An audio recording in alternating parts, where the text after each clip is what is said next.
Assalamualaikum warahmatullahi wabarakatuh. Perkenalkan, nama saya Zulafa Eri Perdani, MPM 191202, kelas 2F PGSD dari kelompok 1. Di sini saya akan mempresentasikan hasil diskusi makalah kelompok kami dengan judul Penanaman Sikap Sosial bagi Siswa SD. Di sini saya akan membacakan mengenai bab 2, yaitu pembahasan. Yang pertama, 2.1, kenakalan siswa SD terhadap peraturan yang berlaku di sekolah. Disiplin dapat membantu seseorang siswa tumbuh dengan kepercayaan dan kontrol diri yang baik, yang dituntut oleh kesadaran yang baik dari dirinya dan hidupnya, serta perasaan yang baik tentang dirinya dan perasaan tanggung jawab serta kepeduliannya terhadap lingkungannya. Inti dari disiplin adalah untuk mengajar atau seseorang yang mengikuti ajaran dan dari seseorang pemimpin. Tujuan dekat dari arti disiplin adalah untuk membuat anak atau siswa terlatih, terkontrol, dan mengajarkan mereka bentuk-bentuk tingkah laku yang pantas dan tidak pantas atau yang masih asing bagi mereka. Tujuan jangka panjang dari disiplin ialah perkembangan dari pengendalian diri sendiri, yaitu dalam pengaruh dari luar.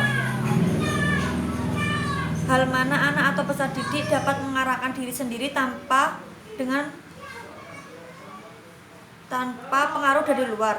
Pengendalian berarti menguasai tingkah laku sendiri dengan berpedoman pada norma-norma yang jelas, standar-standar dan aturan-aturan yang sudah menjadi milik diri sendiri.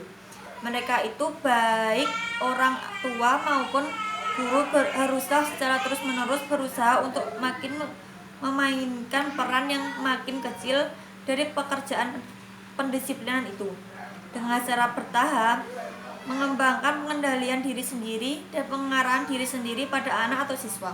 Menanamkan disiplin adalah proses mengajar bagi diri guru atau orang tua dan satu proses belajar bagi anak siswa. Pembinaan disiplin dan perilaku merupakan kegiatan yang dilakukan secara terus-menerus dalam kehidupan siswa sehari-hari di sekolah, sehingga diharapkan menjadi kebiasaan yang baik. Pembentukan perilaku melalui pembiasan yang dimaksud meliputi pendidikan moral, Pancasila, pendidikan akhlak, agama, perasaan atau moral, kemampuan bermasyarakat, dan disiplin. Pada dasarnya pembentukan disiplin adalah suatu proses pengajar bagi kita dan proses belajar bagi mereka. Ya, selanjutnya 2.2, kurangnya jiwa sosial di lingkungan sekolah. Dilihat dari perkembangan anak-anak tanpa beberapa hal seperti berkomunikasi, bermain, berempati kepada teman-temannya sangat baik. Hal yang perlu dikhawatirkan adalah berkaitan dengan kesempatan yang luas untuk mengenal beragam orang dalam beragam situasi yang berbeda, atau mengenal orang dalam situasi yang berbeda-beda.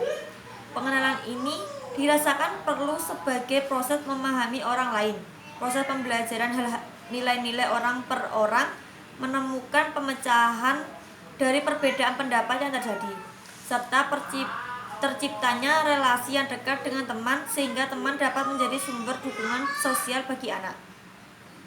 Perkembangan sosial anak yang diamati oleh lingkungan sekolah adalah pendekatan yang kita gunakan untuk menjelaskan apakah anak-anak ini dinyatakan berhasil memenuhi tugas perkembangannya atau memang pada kenyataannya untuk berteman dengan teman sebaya.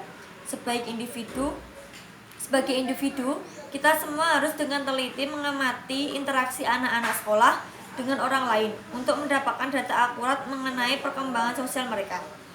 Catatan akurat mengenai interaksi anak-anak secara individu akan memberikan penjelasan akurat mengenai baik buruknya perkembangan sosial pada anak.